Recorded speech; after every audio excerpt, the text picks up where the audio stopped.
nombre del Padre, del Hijo, del Espíritu Santo.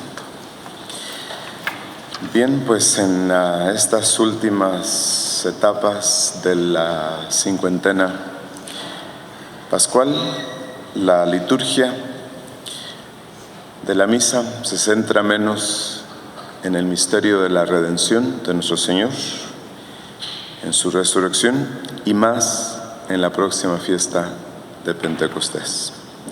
Entonces, Jesús comienza a preparar a sus discípulos y a nosotros para adaptarnos a una nueva realidad, o lo que hoy podríamos decir, a una nueva normalidad. ¿Y en qué consiste esta nueva normalidad? A que nos acostumbremos a verlo sin que Él esté físicamente presente. Sí. Y eso es lo más difícil. Tan acostumbrados que estamos nosotros a ver, a sentir. Por eso viene de allí el dicho de que ver para creer. Entonces, nuestro Señor priva a sus discípulos y a la iglesia. Los priva de su presencia visible. Deben desprenderse de su figura terrena, ¿sí? Y tienen que renunciar poco a poco a la necesidad de verlo físicamente. Renunciar a la dicha de su presencia visible, palpable, a su conversación, a su trato amable. Y el desafío es espiritualizarse. Y ese desafío fue para los discípulos y para nosotros también. Sí, entonces es muy importante para nosotros ver. Por eso es que necesitamos la gracia del Espíritu de Cristo para hacer ajustes, unos ajustes necesarios para verlo, para darnos cuenta de su presencia. Y muchos lo logran y muchos no lo logran. Sí. Es decir, somos unos seres demasiado físicos, nosotros, los humanos. Somos un compuesto de cuerpo y espíritu, pero en la mayoría de las veces, para la mayoría de la gente, lo físico es lo más importante. Lo más importante. Sí.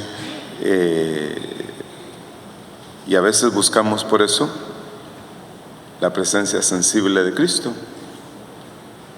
¿Por qué creen que nos gusta la idea de que Dios nos haga un milagrito? Para sentirlo, para escucharlo, para saberlo. Porque estamos acostumbrados al cuerpo, a lo físico, a lo material. Sí, entonces buscamos consuelos sensibles, porque eso es a lo único que estamos acostumbrados en esta vida.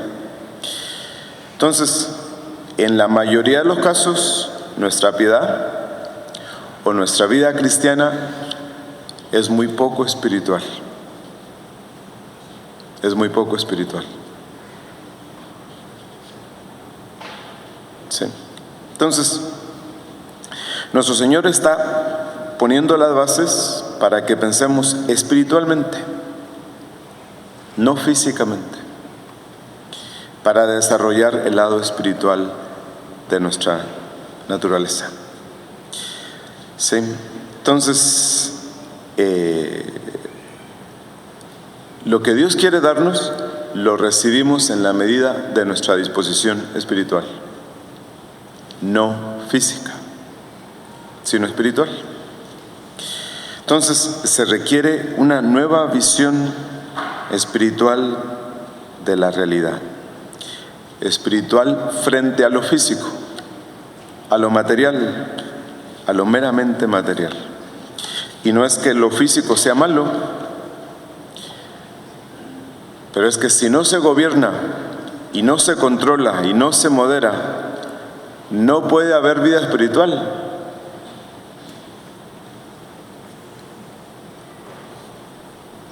Lo material o físico debe ser ordenado por lo espiritual.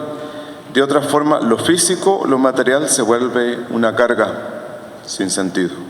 Por lo tanto, podemos vivir como animales o como ángeles. Si estamos demasiado en el cuerpo, sin perdernos ninguna complacencia, ningún placer, sin tener ninguna restricción, no estamos viviendo de acuerdo a nuestra naturaleza. ¿Sí? ¿Qué significa vivir espiritualmente?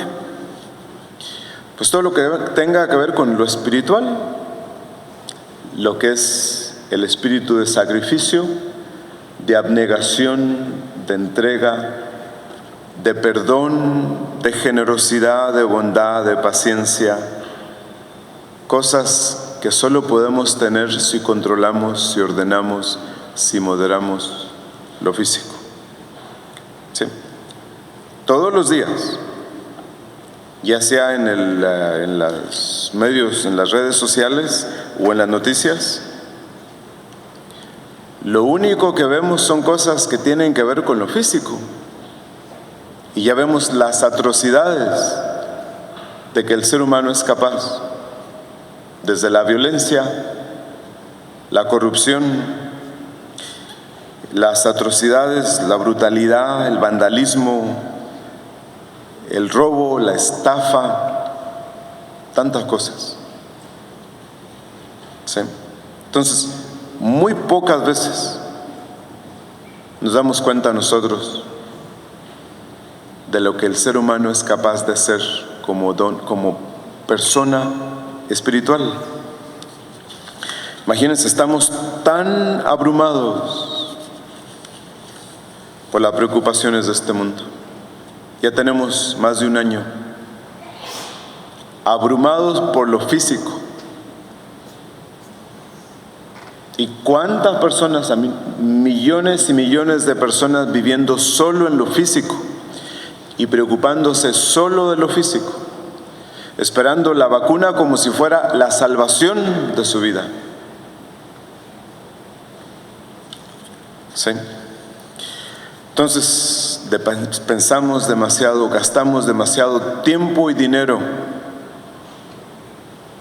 en lo meramente físico, en la forma en que nos vemos, en nuestra apariencia, en nuestras posesiones, en nuestras comodidades, en nuestros placeres, y pensamos muy poco en el mundo espiritual. Y por eso no desarrollamos ni la humildad, ni la apertura, ni la caridad, ni la generosidad,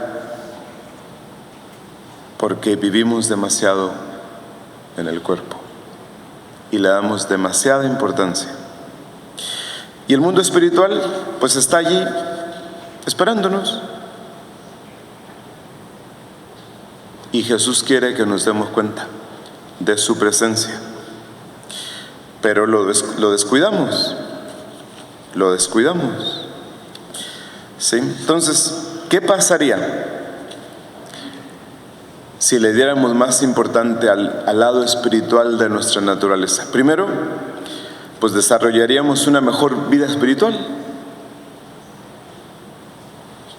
Y segundo, imagínense cuánto se mejoraría el mundo en el que vivimos. ¿Por qué está el mundo como está? Porque hay seres humanos comportándose como animales.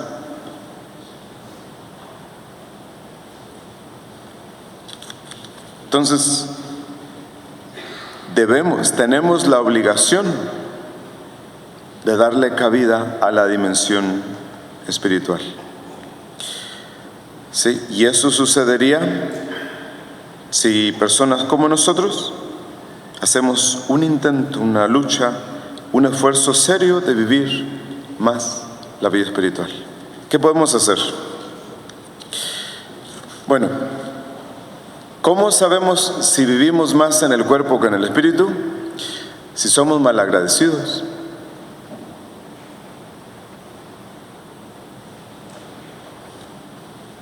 Lo primero es la gratitud. Sí, porque quizá lo que nos impide recibir o percibir lo que Dios quiere darnos es simplemente no reconocer lo que nos da. En cuanto se lo agradecemos, Él se da a nosotros.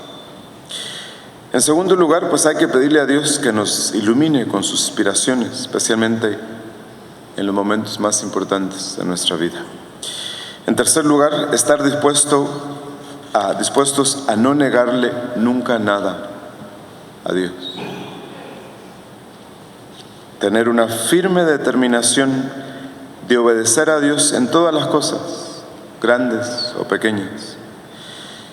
En cuarto lugar, empezar por obedecer los deseos de Dios que ya conocemos, como los mandamientos, los deberes de Estado, los preceptos de la Iglesia y la voluntad de nuestros superiores.